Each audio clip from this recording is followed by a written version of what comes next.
Arkadaşlar merhaba. Bu hafta kendi memleketimdeyim. Yani Ankara'da.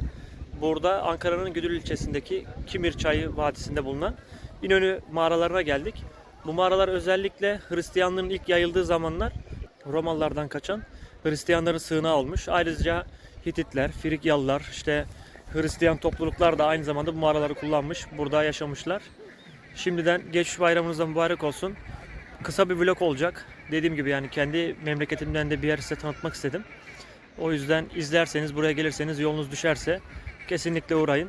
Giriş ücreti var şu an 100 TL. Ama çok bir şey değil yani, görülmeye değer.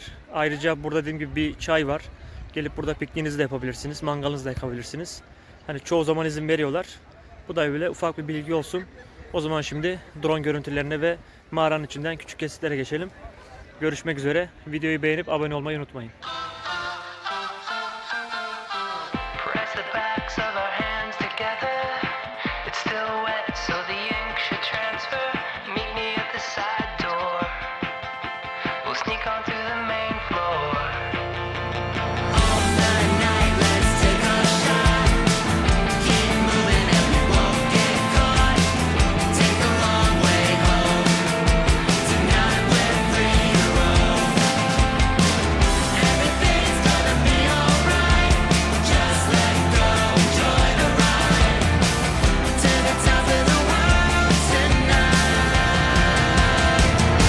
We're never coming down.